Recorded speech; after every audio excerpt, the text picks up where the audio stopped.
Board exam में जो तुम्हारा पूछा जाएगा या तुम्हारे 12th सिलेबस में जो है वो मैट्रिसेज का थ्योरी है।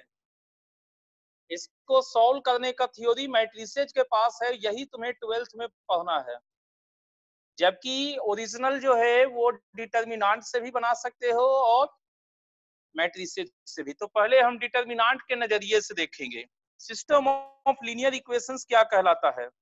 n अननोन्स x1 से लेके xn के फॉर्मेट में लीनियर इक्वेशन। लीनियर इक्वेशंस का मतलब वेरिएबल का पावर 1 होना। तो इस तरह से हमारे पास n इक्वेशंस है।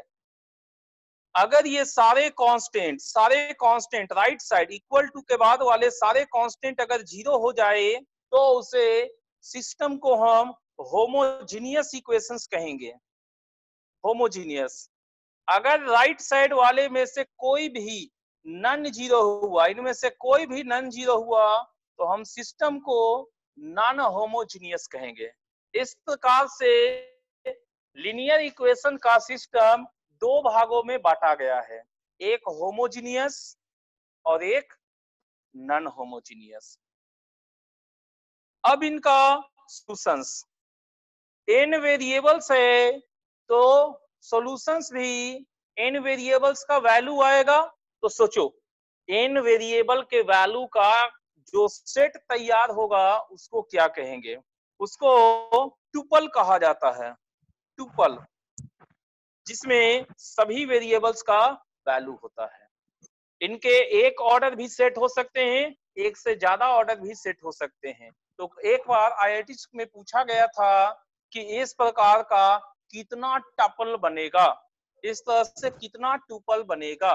तो इनके जितने ऑर्डर्ड पेयर संभव हो सकते थे उतने हमारे सॉल्यूशन लिए थे।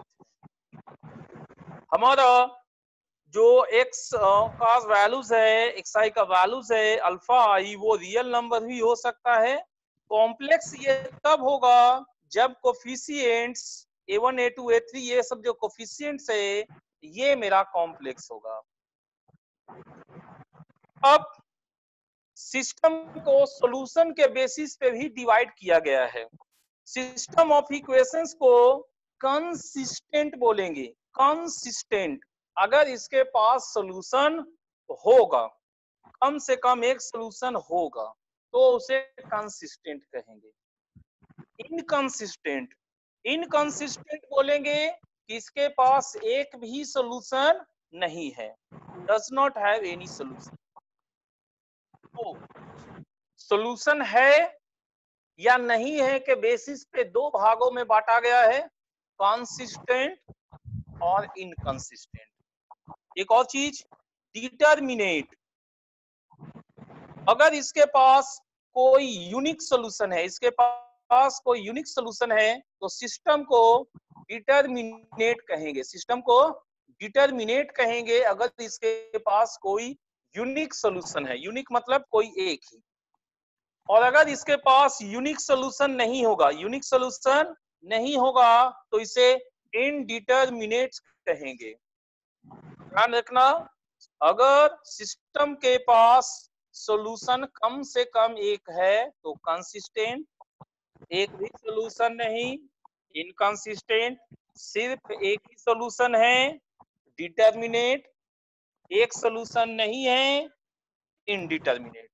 मतलब अगर सिस्टम के पास 5 सॉल्यूशन है, सिस्टम के पास 5 सॉल्यूशन है तो उसे कंसिस्टेंट एंड इनडिटरमिनेट कहेंगे। अगर सिस्टम के पास इनफाइनाइट सॉल्यूशन है तो भी सिस्टम को हम कंसिस्टेंट कहेंगे और इनडिटरमिनेट कहेंगे। सेकंड वाला में फिर से करते हैं। x1 x2 x3 से लेके xn तक वेरिएबल्स है तो इसके पास, मेरे पास अल्फा 1 अल्फा 2 करते हुए अल्फा n तक का वैल्यू जाएगा और इनका जो सेट तैयार होगा, इनका जो सेट तैयार होगा वो हमारा सॉल्यूशन कहलाएगा। अगर a11 a12 इस तरह से जितने भी कोफिशिएंट्स है b1 वगैरह ये सारे के सारे अगर हमारे रियल नंबर्स है तो सॉल्यूशन रियल होगा। अगर इनमें से एक भी कॉम्प्लेक्स ठहरा तो मेरा सॉल्यूशन कॉम्प्लेक्स नंबर हो सकता है। अब हम इसको आगे बढ़ाते हैं।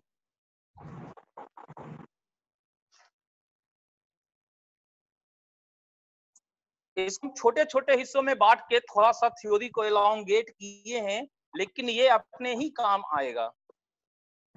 सिस्टम ऑफ इक्वेशंस को पहले हम दो वेरिएबल वाला में रखे हैं। दो वेरिएबल का हर हिस्सा हम चेक कर लेंगे। देखो, two variable system of equations. System of equation हमारे दो प्रकार के थे, नॉन होमोजीनियस एंड होमोजीनियस। तो पहले हम non homogeneous system of equations देखेंगे। तो इसमें हमारे पास C1 और C2 दोनों कांस्टेंट है जो कि राइट साइड में है। इनके बेसिस पे हम तीन ठो डिटर्मिनेंट बनाते हैं। एक A1 A2 B1 B2 delta, x के कोफिशिएंट की जगह अगर हम कांस्टेंट टर्म ले आते हैं तो उसे डेल्टा एक्स कहेंगे, और y के कोफिशिएंट्स के बदले अगर हम कांस्टेंट टर्म ले आते हैं तो उसे डेल्टा y कहेंगे। अब यहाँ पर क्रेमर्स रूल सामने आता है। वो बताता है कि अगर डेल्टा नॉन जीरो है तो इसके पास एक ही सोल्यूशन होगा, यूनिक सोल्यूशन होगा, और वो सोल्यूशन x बराबर delta x by delta, y बराबर डेल्टा y बाई डेल्टा से देखेंगे। यूनिक सोल्यूशन दो वेरिएबल में है, तो दो वेरिएबल में क्या होता है, स्ट्रेट लाइन होते हैं। तो स्ट्रेट लाइन का यूनिक सोल्यूशन कब होगा, जब वो इस तरह से होगा, इंटरसेक्टिंग होगा। दूसरा रूल है delta, delta x, delta y सारे के सारे अगर हमें जीरो हो जाए तो सिस्टम का इनफाइनाइट सॉल्यूशन होगा। स्ट्रेट लाइन में कोई दो लाइन अगर कोइंसिडेंट है तो उसका इनफाइनाइट सॉल्यूशन होता है। तीसरा रूल इसने बताया क्रेमर साहब ने कि अगर डेल्टा जीरो है और डेल्टा एक्स और डेल्टा वाई में से कम कोई एक नॉन जीरो है तो इस सिस्टम के पास कोई भी सॉल्यूशन नहीं होगा।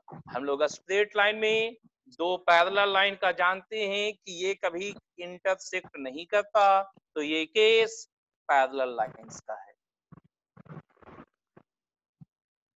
ये हमारा दो वेरिएबल का है जिसे हम स्ट्रेट लाइन से आसानी से बना सकते हैं। तो हम समझते हैं यहाँ जबरदस्ती अगर कहीं पे लिखा हुआ नहीं है कि इस मेथड से बनाओ, तो हम जबरदस्ती उंगली करके अपना टाइम वेस्ट डेल्टा में नहीं करेंगे, हम स्ट्रेट लाइन से इसको बना लेंगे, सॉल्व कर लेंगे। अब इसी का सेकंड पार्ट होमोजीनियस है। होमोजीनियस में राइट साइड का सारा कांस्टेंट C1 C2 दोनों जीरो रहेंगे तो उसे होमोजीनियस कहेंगे। C1 C2 अगर दोनों जीरो है, C1 C2 जीरो है तो डेल्टा एक्स जीरो हो जाएगा, डेल्टा वाई जीरो हो जाएगा। और अगर कांस्टेंट हमारे जीरो है तो x बराबर y बराबर zero, x zero y zero, ये दोनों इक्वेशन को सेटिस्फाई करते रहेंगे। मतलब इस सिस्टम के पास हमेशा एक सॉल्यूशन होगा। उस सॉल्यूशन का स्पेशल नाम ट्रिवियल सॉल्यूशन है और उसका दूसरा नाम जीरो सॉल्यूशन है। ट्रिवियल का मतलब ही जीरो होता है, मतलब सारे वेरिएबल का वैल्यू जीरो होगा। तो अगर होमोजीनियस सिस्टम ऑफ इक्वेशंस है तो ट्रिवियल सॉल्यूशन हमेशा एग्जिस्ट करेगा, हर हाल में ये कंसिस्टेंट होगा। इसी में होमोजीनियस में जो क्वेश्चन पूछा जाता है वो है नॉन ट्रिवियल सॉल्यूशंस के लिए। तो अगर इसका डेल्टा जीरो हो जाए, अगर ये डेल्टा जीरो हो जाए और डेल्टा एक्स डेल्टा वाई पहले से ही जीरो है, डेल्टा एक्स डेल्टा वाई पहले से ही जीरो है और डेल्टा भी जीरो हो जाएगा, तो ये सेकंड सिनारियो में चल जाएगा तो इनफाइनाइट सॉल्यूशन बनेगा। तो उसी को कहा गया कि अगर डेल्टा जीरो है तो सिस्टम के पास नॉन ट्रिवियल और नॉन जीरो सॉल्यूशन होगा जिसे इनफाइनाइट सॉल्यूशन भी कहते हैं। लेकिन जब भी क्वेश्चन एग्जाम्स में आएंगे, चाहे कंपटीशन में हो या बोर्ड एग्जाम्स में, वो इस नाम का जिक्र कराएगा, non trivial. System has non trivial solutions, then find unknown lambda. तो तुम्हें क्या करना है, सिंपली डेल्टा बराबर 0 कर देना है, सारे कोफिशिएंट से बनने वाला डिटर्मिनेंट को 0 कर देना है। तो ये दो ऑर्डर, दो वेरिएबल में दो प्रकार के हमारे सिस्टम हो गए। एक तीसरा सिस्टम भी इसमें आता है, 3 इक्वेशन 2 अननोन में। तो ऐसा तुम स्ट्रेट लाइन में किए थे। तो इसका सोल्यूशन कब था, जब तीनों स्ट्रेट लाइन कॉनकरेंट हो। तो देखो यही लिखे हैं हमने कि सिस्टम कंसिस्टेंट होगा अगर ये कॉनकरेंट है। और कॉनकरेंसी का कंडीशंस क्या निकाले थे तुम, A1 A2 A3 B1 B2 B3 C1 C2 C3 का डिटर्मिनेंट 0 हो। ये डिटर्मिनेंट 0 हो, ऐसा हमने स्ट्रेट लाइन में किया था। तो कोई ये नया चीज नहीं है, बस एक जगह इकट्ठा किए हैं, इसलिए इसको भी यहाँ पर ऐड कर दिए हैं। तो दो वेरिएबल से रिलेटेड इतना ही हमारा होता है कंडीशंस। अब हम इसी सेम चीज को 3 वेरिएबल वाला में करेंगे। उससे पहले एक एग्जांपल हम इस पे करेंगे। एक एग्जांपल देखो क्या क्वेश्चन है, लैम्डा का वैल्यू निकालो ताकि यह इक्वेशन कंसिस्टेंट हो। एक्स और वाई दो वेरिएबल में 3 इक्वेशंस है, तो कंसिस्टेंट है मतलब ये कॉनकरेंट सिस्टम है। तो इसका डेल्टा बराबर 0 हम करेंगे, डेल्टा बराबर 0 करेंगे, इसको सॉल्व करेंगे तो हमें अननोन लैम्डा का वैल्यू मिलेगा। 2 7 4 3 minus 5 minus 6 8 minus 3 minus lambda बराबर 0। इसको सॉल्व करने से लैम्डा का वैल्यू मिला। आगे क्वेश्चन है, also find the solution of the system of equations for the values of lambda. Lambda के इस लैम्डा के इस वैल्यू के लिए हमें सिस्टम का सॉल्यूशन भी जानना है, मतलब जो पॉइंट ऑफ कॉनकरेंसी है वो भी हमें पता करना है। तो वो तो पहला और दूसरा इक्वेशंस जो है उनको सॉल्व कर देंगे तो एक्स और वाई का वैल्यू मिल जाएगा। वही हमने किया कि हम स्ट्रेट लाइन को सॉल्व करेंगे और एक्स वाई का वैल्यू। ठीक है, तो ये हमारा दो वेरिएबल से रिलेटेड था। हमारा मेनली रूप से जो क्वेश्चन आता है वो 3 वेरिएबल वाला होता है। हमारे क्वेश्चंस मेनली रूप से 3 वेरिएबल वाले होते हैं, लेकिन प्रोसीजर वही है जो 2 वेरिएबल में फॉलो किया गया। तो ये अभी जो थ्योरी हमने देंगे तुमको, ये तुम्हें 2 वेरिएबल वाला के जैसा ही सब कुछ दिखाई देगा। तो देखो 3 variable system of linear equations में नॉन होमोजीनियस पहले करेंगे। नॉन होमोजीनियस में a1x plus b1y plus c1z बराबर d1, इस तरह के 3 इक्वेशंस लेंगे और यहां से डेल्टा बनाएंगे a1 b1 c1, a1 b1 c1 से। डेल्टा x में x के कोफिशिएंट की जगह d1 वाला यूज करेंगे, डेल्टा y में y के कोफिशिएंट की जगह d1 वाला यूज करेंगे, डेल्टा z में c1 z की जगह z के कोफिशिएंट की जगह d1 वाला यूज करेंगे। तो इसे मेमोरी में रखना काफी आसान है। x वाला लिख रहे हैं तो x का कोफिशिएंट में कांस्टेंट कर दो, y वाला लिख रहे हैं तो y वाले की जगह में कांस्टेंट कर दो, z वाला लिख रहे हैं तो z वाले की जगह कांस्टेंट कर दो। और डेल्टा तो एक्स वाई जेड वाला से बना ही है। अब यहाँ पर जो क्रेमर्स रूल वहां पे बताया गया वो वाला देखो कि अगर डेल्टा 0 नहीं हो, डेल्टा नन 0 हो तो यूनिक सोल्यूशन, यही लैंग्वेज वहां भी था। और सॉल्यूशन क्या था, x ये हमारा डेल्टा x बाई डेल्टा था, y delta y by delta ही था, यहाँ z खाली एक्स्ट्रा हुआ है।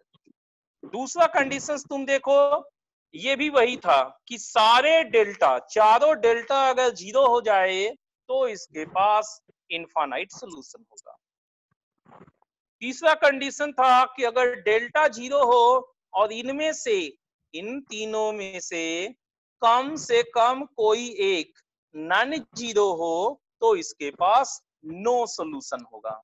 तो ये दो वेरिएबल वाला के जैसा ही है ना थ्योरी, बिल्कुल वही थ्योरी फॉलो होता है, चाहे दो वेरिएबल में काम करो या तीन वेरिएबल में काम करो, ये क्रेमर्स रूल यही है।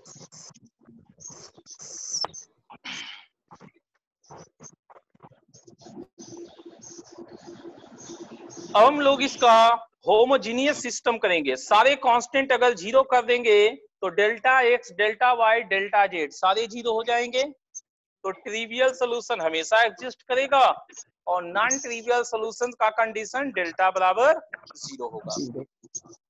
दो वेरिएबल में भी यही था, मतलब दो वेरिएबल, तीन वेरिएबल का टोटल थ्योरी एक जैसा है।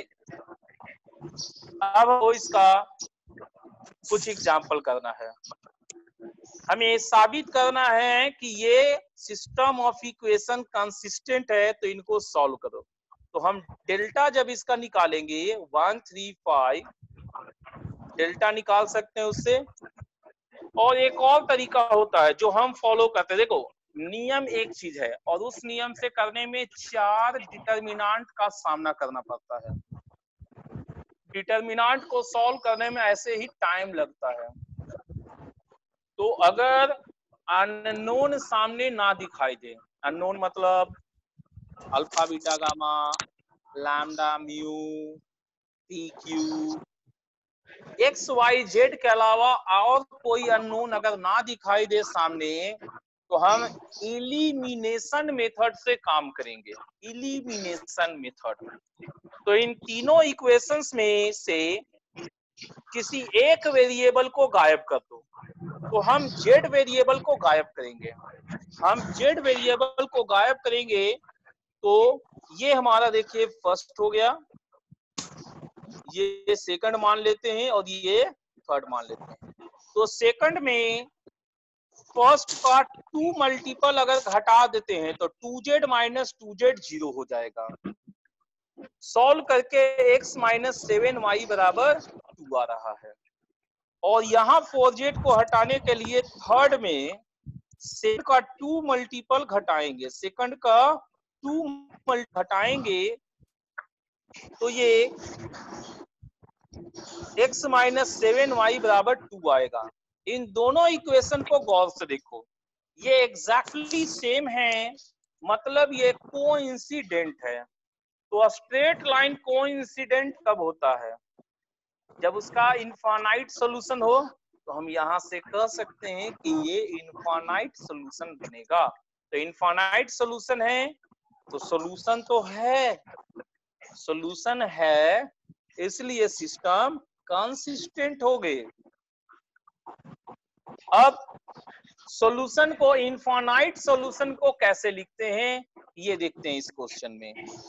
इनफाइनाइट सॉल्यूशंस में हमारा यूनिक सॉल्यूशन नहीं होता, तो एक्स वाई जेड में से किसी एक वेरिएबल, एक्स वाई जेड में से किसी एक वेरिएबल को अपनी मर्जी से कुछ मान लो। जैसे कि यहां पर हम y को k मानेंगे, y को k मानेंगे तो x मेरा क्या हो जाएगा 2 प्लस 7k, तो z मेरे को 3 minus x minus y, solve करने पे 1 माइनस 8k आ जाएगा। तो k हमने अपनी मर्जी से माना है और उसी फॉर्मेट में x y z तीनों हमारे मिल गए। तो इनफाइनाइट सॉल्यूशन को अगर लिखना रहेगा, इनफाइनाइट सॉल्यूशन को अगर लिखना रहेगा तो एक नए कांस्टेंट के तौर पे उसे लिख सकते हो और उसको 1 2 3 में मतलब सोचना वो वाला, क्योंकि इनफाइनाइट वैल्यूज कभी तुम लिख ही नहीं सकते। तो सेट बना के ही लिखना होता है। नेक्स्ट क्वेश्चन है, अगर ये सिस्टम ऑफ इक्वेशंस है तो P और Q का values unique solution, no solution और इनफाइनाइट नंबर ऑफ सॉल्यूशंस के लिए हमें निकालना है। तो सबसे पहले देखेंगे x, y, z के अलावा मेरे पास अननोन P और Q है, इसलिए यहाँ इलिमिनेशन से हम नहीं चलेंगे, डेल्टा से चलेंगे। तो इसका डेल्टा निकालेंगे 2 1 1 P2 1 6 Q3।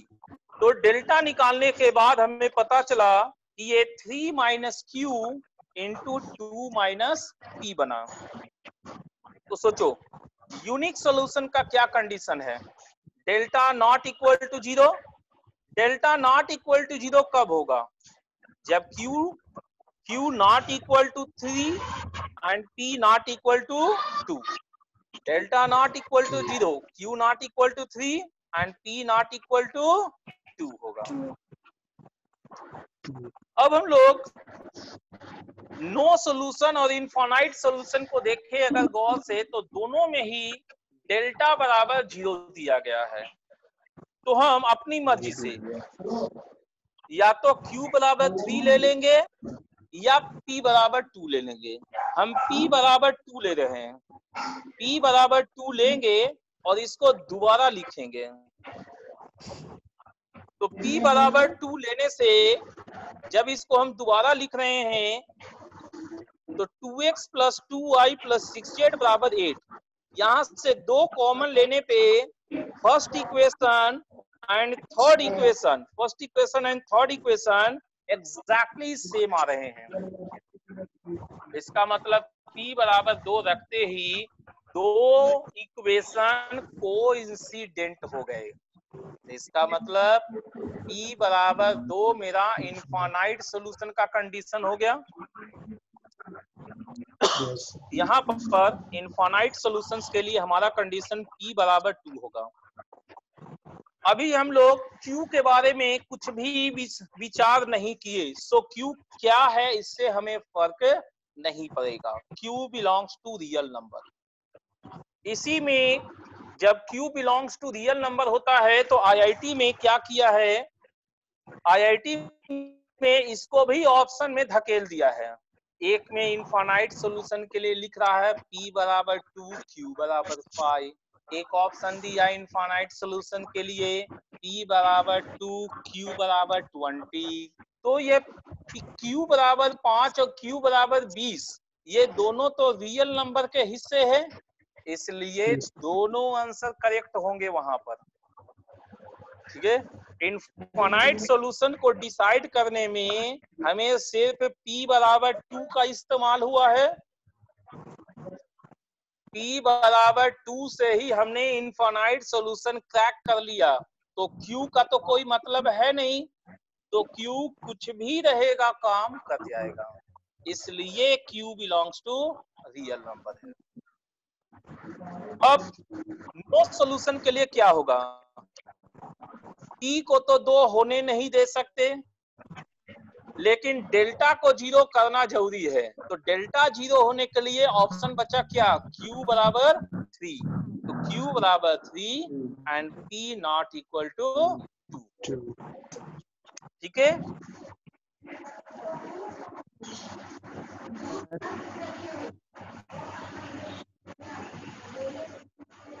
बिल्कुल इसी के जैसा ये भी एक क्वेश्चन है कि सिस्टम ऑफ इक्वेशंस में लैम्डा और म्यू का वैल्यू निकालो ताकि unique solution, no solution, infinite solutions हो। यहाँ भी सेम प्रोसीजर, डेल्टा को निकालेंगे और यहाँ लैम्डा माइनस 3 आया है, 1 1 1 1 2 2 1 3 लैम्डा। तो यूनिक सॉल्यूशन के लिए delta not equal to 0, so lambda not equal to 3 होगा। नो सॉल्यूशन और इनफाइनाइट सॉल्यूशन दोनों में ही डेल्टा बराबर 0 है, तो लैम्डा बराबर तो 3 हो रहेगा। लैम्डा बराबर 3 तो हमें करना ही पड़ेगा। अब जब हम लैम्डा बराबर 3 कर देंगे तो उसको हम इसमें लिखेंगे दोबारा।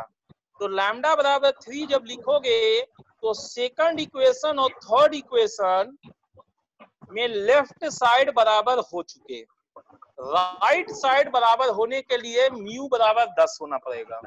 अगर हम राइट साइड को भी बराबर कर देंगे तो सेकंड इक्वेशन और थर्ड इक्वेशन कोइंसिडेंट हो जाएगा और ये इनफाइनाइट सॉल्यूशन हमें दे देगा, इनफाइनाइट सॉल्यूशन दे देगा। ठीक है, तो म्यू बराबर 10 लेते ही इनफाइनाइट सॉल्यूशन आ रहा है, तो इनफाइनाइट सॉल्यूशन का कंडीशन होगा लैम्डा बराबर 3, म्यू बराबर 10। और नो सॉल्यूशन का क्या कंडीशन होगा?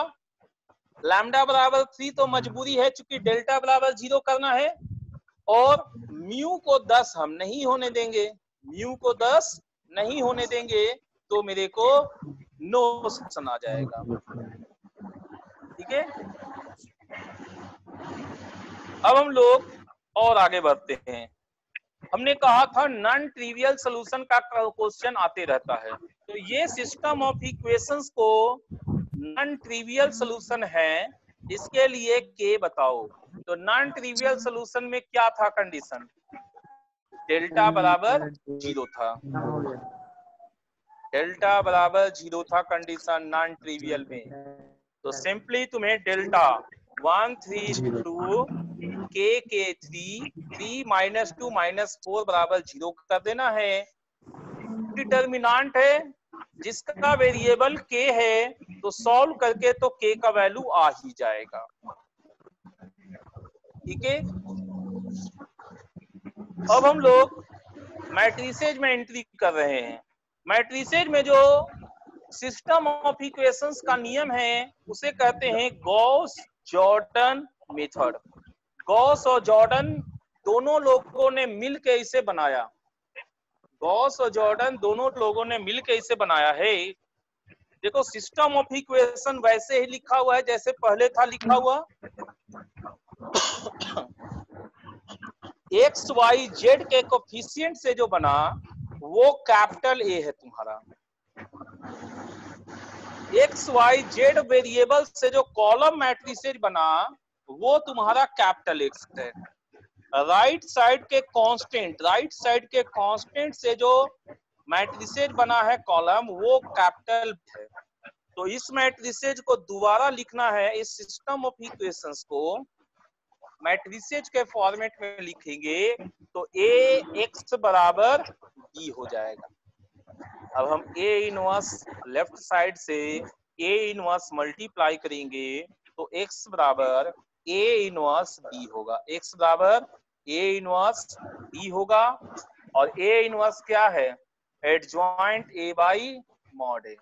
तो हमारा एक्स हो गया adjoint A into B upon mod A.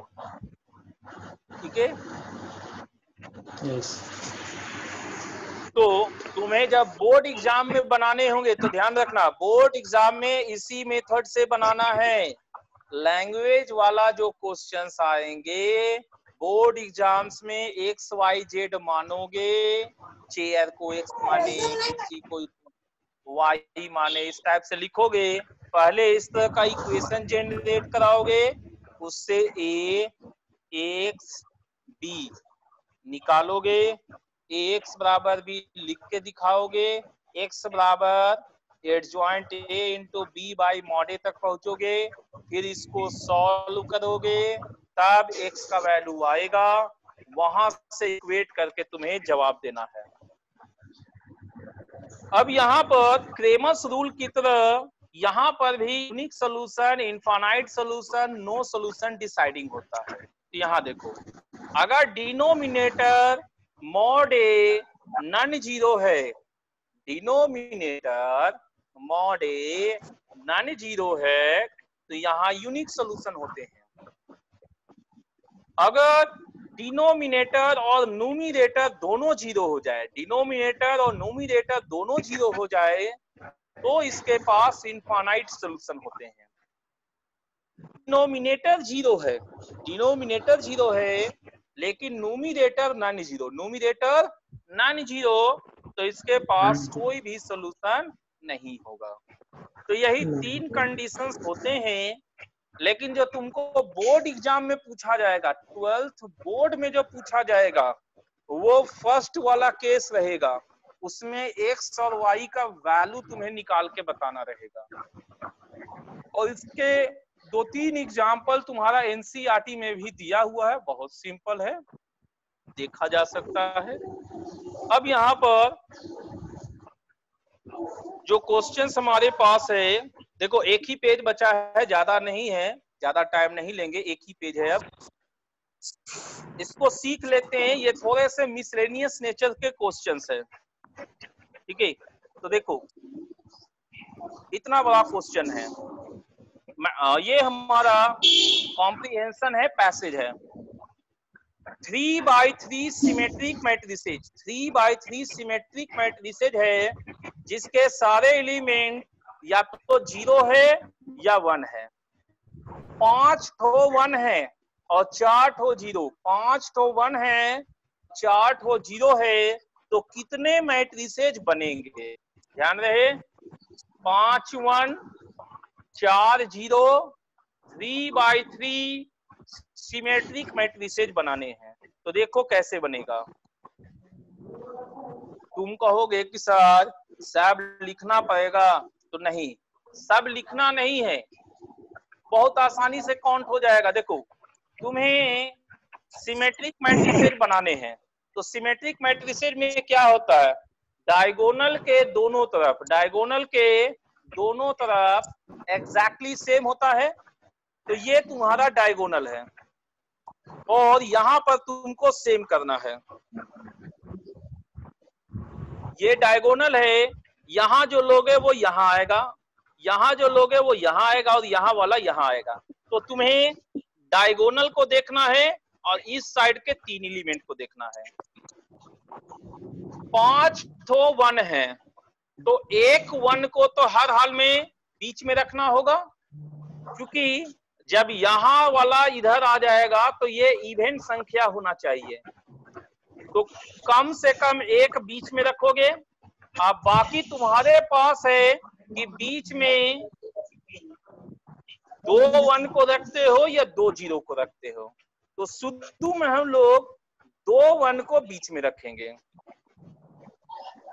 तो अगर 2 1 को बीच में रखोगे तो देखो ये वाला केस जनरेट होगा, ये वाला 1 1 1, 3 ठो 1 बीच में है, 3 ठो 1 बीच में है, तो बचा तुम्हारे पास 2 1 और 4 0, 2 1 और 4 0, 1 1 1 एक ही तरीके से होगा, 1 1 1 एक ही तरीके से हो सकता है। हम यहाँ पर रफ कर देते हैं। 1 1 1 का एक तरीका हुआ, और 0 0 1 0 0 1 का अरेंजमेंट क्या हुआ, फैक्टोरियल 3 बाई फैक्टोरियल 2, ठीक है। अब यहाँ देखो ये केस कंप्लीट हो गया, ये काउंटिंग मेरा 3 आया है, 3 ठो डिटर्मिनेंट बना हुआ, 3 मैट्रिसेस बने हुए हैं। अब वाला ये सब जो लिखा हुआ है उसको देखो, काउंटिंग बीच में एक 1 और 2 0, एक 1 और 2 0, इनको अरेंज करोगे, इनको अरेंज करोगे तो फैक्टोरियल 3 बाई फैक्टोरियल 2 हो गया। जब ये 1 और 2 0 है तो मेरे पास 4 ठो 1 और 2 ठो 0 बचे हैं, 4 ठो 1 और 2 ठो 0 बचे हैं, तो इनको अरेंज करो, इनको अरेंज करोगे तो फैक्टोरियल 3 बाई फैक्टोरियल 2, ये तुम्हारा 9 ठो है, 6 3 9, तो ये वाला 9 और ये वाला 3 ऐड करोगे तो तुम्हारे पास 12 हो जाएंगे। तो अगर इस क्वेश्चन में, अगर इस क्वेश्चन में सिर्फ मेरे को ये काउंटिंग शो करना होता, number of matrices in A, number of matrices in A होता, तो हम अभी जो रफ करके दिखाएं उस तरीके से डिटर्मिना मैट्रिसेज का संख्या निकालते बहुत आसानी से आ जाएगा। लेकिन ये कॉम्प्रिहेंशन है, इसमें और भी क्वेश्चंस का हमें जवाब देना है। तो सेकंड क्वेश्चंस देखते हैं क्या है। हमें ऐसे मैट्रिसेज का संख्या बताना है जिसके लिए ये सिस्टम यूनिक सॉल्यूशन हो। यूनिक सॉल्यूशन का कंडीशन क्या था? मॉड ए नॉन जीरो, ये नॉन जीरो होना चाहिए। इस डिटर्मिनेंट का, इस मैट्रिसेज का डिटर्मिनेंट नॉन जीरो होना चाहिए। तो अब सिंगुलर मैट्रिसेज कोड पहचानना है, बिना लिखे कैसे पहचाने हम? बिना लिखे मैट्रिसेज सिंगुलर है या नहीं कैसे पहचाने, ये मुश्किल था। इसलिए 12 ठो कम होते हैं, हम लिख लिए। तो जब हम सब लिख लिए तो अब तुम गौर से देखो कौन कौन जीरो है। पहले नॉन जीरो देखो, इसके लिंक एक्सपैंड करो। 0 माइनस 1 ये तुम्हारा नॉन जीरो है। फर्स्ट तुम्हारा नॉन जीरो हो गया। सेकंड में first row and third row, first row and third row exactly same है, ये सिंगुलर होगा।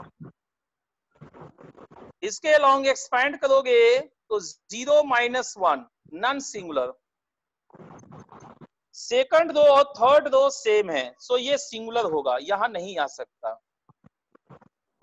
इसको थर्ड रो के अलॉन्ग एक्सपैंड करो तो 0 माइनस 1, 0 माइनस 1 नॉन सिंगुलर।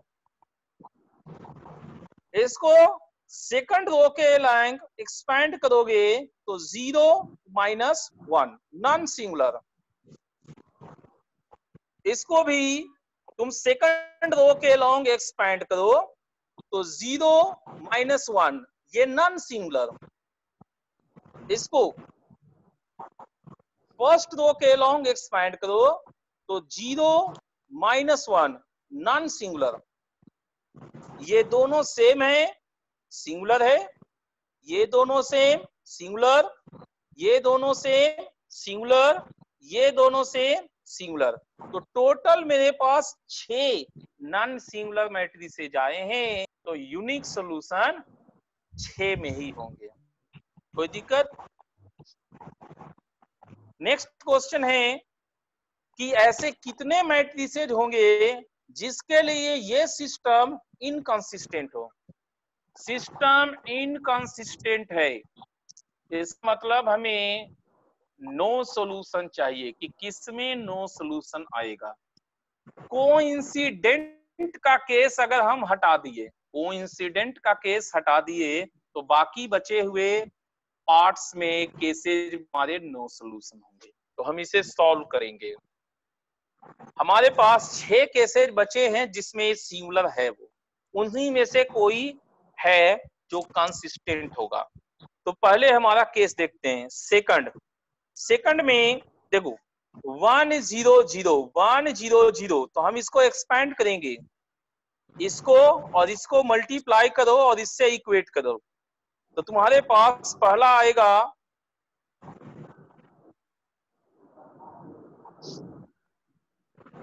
तुम्हें इनफाइनाइट सॉल्यूशंस चाहिए, तो हम इसको जब करके देख रहे हैं तो यहाँ पर y बराबर 1 आ गया, और इससे देखोगे तो y बराबर 0, तो y बराबर 1 भी रहेगा और y बराबर 0 भी रहेगा, ये संभव नहीं है, इसलिए ये इनकंसिस्टेंट वाला है। अगला केस चौथा देखना होगा। चौथा में देखो x plus y plus z बराबर 1, x बराबर 0, x बराबर 0, ये कोइंसिडेंट है, इनफाइनाइट सॉल्यूशन होगा। तो 4 भी हो गया, फिर 9, ये चारों देखने हैं। अब इसमें देखो x बराबर 1, x बराबर 1 नहीं, ये होगा z बराबर 1 एंड z बराबर 0। तो z बराबर 1 और z बराबर 0 ये दोनों नहीं हो सकते, तो ये वाला केस भी हमारा नो सॉल्यूशन का केस है। इसमें देखो x बराबर 1, y प्लस z बराबर 0, y प्लस z बराबर 0, ये दोनों सेम है, ये दोनों सेम है, तो ये हमारा कंसिस्टेंट है, इनफाइनाइट सॉल्यूशंस। इसमें देखो x प्लस जेड बराबर 1, x प्लस जेड बराबर 0, नॉट पॉसिबल, नो सोल्यूशन मारेगा। यहाँ पर x प्लस वाई बराबर 1, x प्लस वाई बराबर 0 नहीं हो सकता, सो ये भी नो सोल्यूशन है। तो हमारे पास second, 9th, 11th and 12th ये चार मैट्रिसेज नो सोल्यूशन के होंगे। तो तुम यहां से अंदाजा लगा सकते हो कि ऐसे क्वेश्चंस में हिट एंड ट्रायल नहीं चलते। ये एग्जैक्ट वाला क्वेश्चन है, तुम्हें एग्जैक्ट सॉल्यूशन करने होंगे। नेक्स्ट है, एक मैट्रिसेज है 3x3 का m और उसको कॉलम मैट्रिसेज, 3 कॉलम मैट्रिसेज से मल्टीप्लाई करके दिया हुआ है और तब तुम्हें मैट्रिसेज का ट्रेस पूछा गया। अब सवाल ये पैदा होता है कि मैट्रिसेज मालूम नहीं है तो हम ट्रेस कैसे निकालेंगे। तो सबसे पहले हमें मैट्रिसेज यहाँ निकालना होगा। तो हमारा इन तीनों कॉलम में सबसे आसान ये वाला कॉलम है। तो मैट्रिसेज एम को हम सिंपल जो ए आई जे के लिखा जाता है, ए आई जे, वो हम मैट्रिसेज एम को मान लेंगे ए आई जे फॉर्मेट में। अब हम इसको इससे मल्टीप्लाई करेंगे तो सिर्फ सेकंड एलिमेंट आएगा। तो A12 -1, A22 2, A32 3, तो ये 3 वेरिएबल मेरे को आ चुके। अब हम मैट्रिसेज को 1 -1 0 से मल्टीप्लाई करेंगे और इक्वेट करेंगे। तो हमारा A11 माइनस A12 बराबर 1 होगा।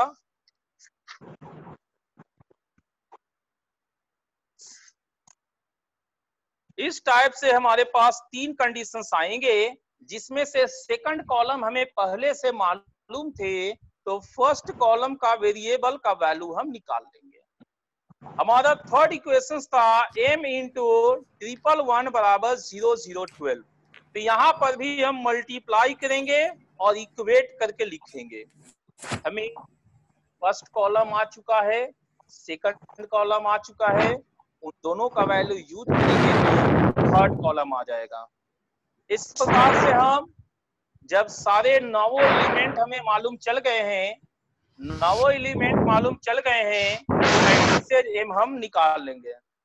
मैट्रिसेज एम हम निकाल लेंगे।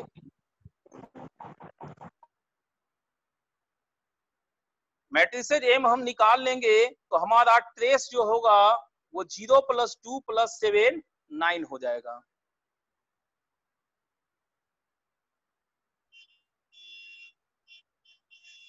एक और क्वेश्चन है, find number of 3x3 symmetric matrices. Find the number of 3x3 matrices A whose entries are either 0 और 1।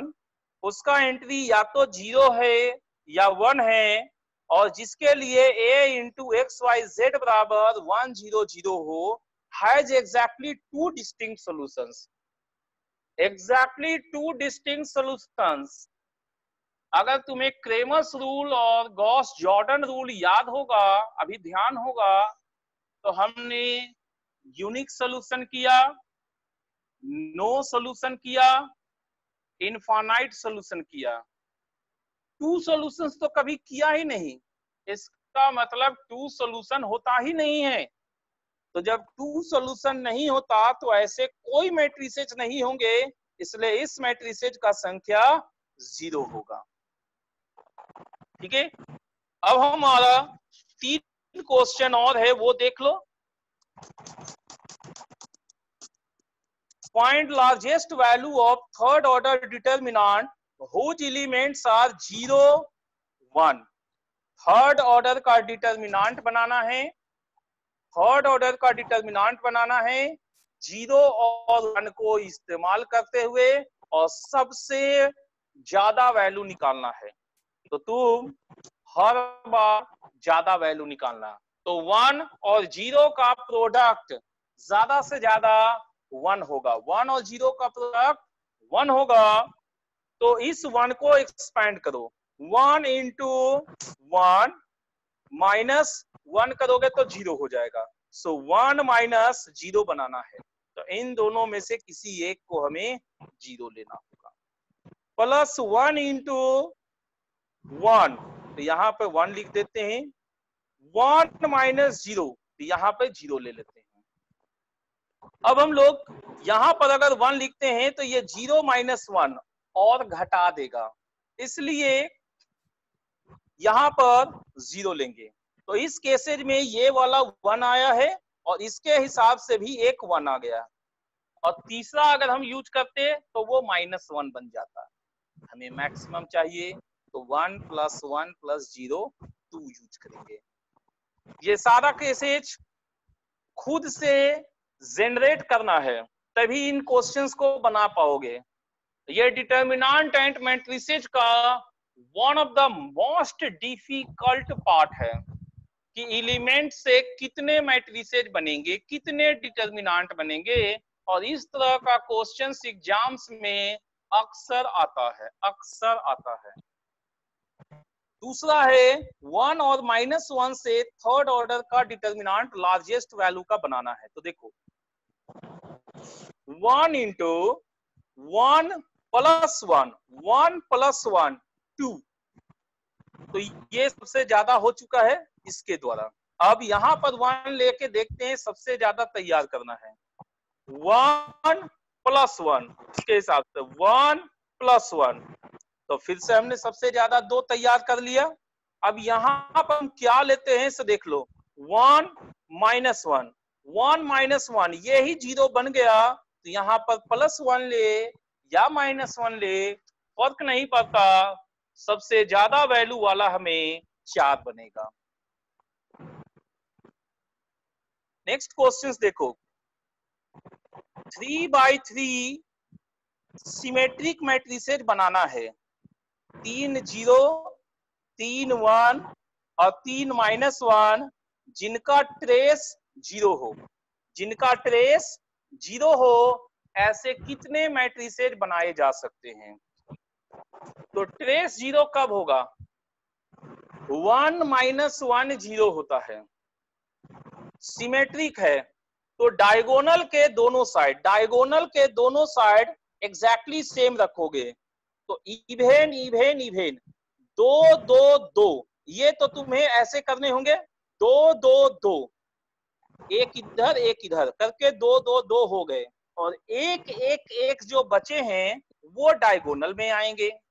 तो डायगोनल में ये निश्चित हुआ कि सिमेट्रिक बनाने के लिए डायगोनल में एक 0 होगा, एक 1 होगा और एक -1 होगा। तो ये तीनों हमारा फैक्टोरियल 3 तरीके से अरेंज होगा। डायगोनल एलिमेंट फैक्टोरियल 3 तरीके से अरेंज होगा। यहाँ पर 2 2 2 होना है, और वो है, इसका मतलब ये तीनों किस पोजीशन पे हम रख रहे हैं, किस पोजीशन पे किसको रख रहे हैं, इससे फर्क नहीं पड़ता। तो ये तीनों भी हमारे फैक्टोरियल 3 तरीके से अरेंज होंगे। दोनों को एक साथ रखेंगे तो मैट्रिसेज बनेगा, तो टोटल हो गया फैक्टोरियल 3 इंटू फैक्टोरियल 3 36, टोटल 36 बनेगा। एक लास्ट क्वेश्चन है अपने पास, point number of matrices of order 3/3। 3/3 matrices का हमें संख्या बताना है जो 1 और -1 से बने, 1 और -1 से बने और वो सिमेट्रिक हो। तो सोचो सिमेट्रिक होता कैसा है? सिमेट्रिक इस तरह का होता है जो पेयर ऑफ स्ट्रेट लाइंस में देखे थे। अब यहाँ पर इसको सिमेट्रिक तो हम बना चुके, तो ए बी सी का वैल्यू क्या है, इससे सिमेट्रिक होने को कोई मतलब नहीं। तो ए बी सी 1 और -1 में से कुछ भी हो सकता है, मतलब ए बी सी प्रत्येक 2 प्रकार से हो सकता है, 1 भी हो सकता है, -1 भी हो सकता है। सिमिलरली एच एच जी जी एफ एफ है ही, तो सिमेट्रिक हो चुका। तो एच जी और एफ का क्या वैल्यू रखते हैं इससे हमें फर्क नहीं पड़ता। तो एच जी एफ भी 2 तरीके से हो सकता है, 1 और -1 में से कोई भी ले सकते। एफ जी एच भी हमारे 2 प्रकार से होंगे, तो 6 वेरिएबल छाओ का दो दो पॉसिबल वैल्यूज, तो टोटल्स हो जाएगा 2 का पावर 60। नेक्स्ट हमारा अस्क्यू सिमेट्रिक मैट्रिसेज है। अस्क्यू सिमेट्रिक मैट्रिसेज कितने होते हैं, कैसे होते हैं? डायगोनल एलिमेंट 0 होता है और इसका माइनस साइन होता है। तो अगर हम ध्यान दें तो मेरे पास एलिमेंट 1 और -1 है, तो ये तीनों तो हम मैनेज कर लेंगे कि इसका जस्ट अपोजिट यहाँ रहे। लेकिन डायगोनल 0 कहां से लाए? मेरे पास एलिमेंट 1 और -1 है, डायगोनल 0 हम नहीं ला सकते। डायगोनल 0 नहीं ला सकते, सो ऐसा कोई मैट्रिसेज पॉसिबल नहीं होगा, तो स्क्यू सिमेट्रिक मैट्रिसेज का संख्या 0 होगा। आज हम लोग यहीं तक रखते हैं।